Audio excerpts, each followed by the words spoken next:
We all love pixels. Well, no, not the phone. I mean, yeah, that too, but we all like high pixel density displays. So why not stick a 4K display on a 5.5-inch smartphone?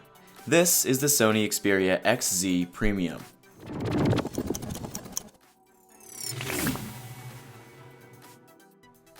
From the outside, the XZ Premium is just gorgeous. It's the most mature iteration yet of Sony's design language that started with the Xperia Z with an all-metal and glass build that combines flat edges up top and bottom with rounded sides that all work together to make the phone fit very comfortably in your hand.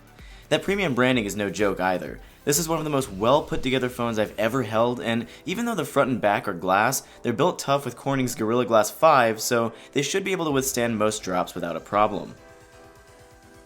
I really like the understated look of the XZ Premium. The back is completely clean save for some Xperia and NFC branding, and even the top and bottom of the phone each have just a single port and microphone. Up front there's a tiny notification LED next to the camera, and the XZ Premium even has front-facing speakers, which would totally justify the huge bezels if they didn't sound so thin and quiet. Still, at least you won't accidentally block them with a finger. And speaking of fingers, the most frustrating thing by far about the US model of the XZ Premium is its lack of a fingerprint sensor, which is hidden in the power button on other models. No matter what the reason, it's absolutely ridiculous to charge as much as Sony's asking for this phone and leave out such an essential component. Back to the good stuff, the XZ Premium is sporting some of the best specs around, including a Snapdragon 835, Adreno 540 GPU, 4 gigs of RAM, and 64 gigs of internal storage that, yes, you can expand via microSD. It's also IP68 water and dust resistant and supports both Bluetooth 5.0 and USB 3.1. On to the main attraction, the 5.5-inch 4K IPS display is sharper than just about any other display you'll come across in 2017. It's over 800 pixels per inch, and it uses Sony's Bravia display tech to offer a wide color gamut. You can adjust white balance and switch between color profiles in the settings, but no matter how you configure it, the XZ Premium offers one of the best viewing experiences around. Sony's custom software running over Android 7.1 is pretty inoffensive for the most part. You can resize the grid of your home screen, swipe over for Google Assistant, and set themes, and aside from some pre-installed Sony apps like AR Effect and PlayStation, it doesn't stray too far from stock Android, which is nice.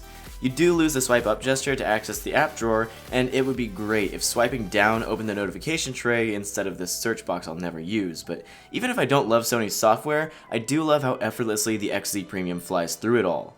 Switching between apps feels just as quick as on the OnePlus 5, which has double the RAM, and even AR runs well thanks to the Snapdragon 835 chipset. Now, given that Sony makes the imaging sensors in just about every smartphone out there, you would think that they would have the best camera around in their own phone, but my experience with the 19-megapixel primary shooter were a little more mixed.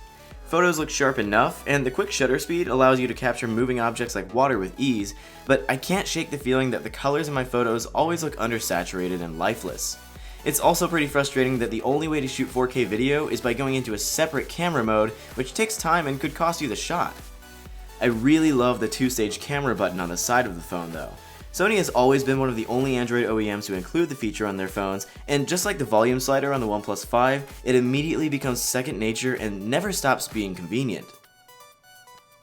Finally, battery life was a big concern of mine because of the 4K display the 3230 mAh battery has to power, but the XZ Premium somehow manages to still get 4 or 5 hours of screen on time, which puts it right in line with most other flagships in terms of endurance. There's no wireless charging, even though the back is glass, but the XZ Premium does support Quick Charge 3.0 for a fast top-up. At $800, the Xperia XZ Premium definitely doesn't come cheap, but for your money, you get one of the only 4K smartphones on the market, with speedy performance, a good camera, and plenty of battery life to get you through the day. If Samsung and LG aren't doing it for you, this is a fantastic alternative.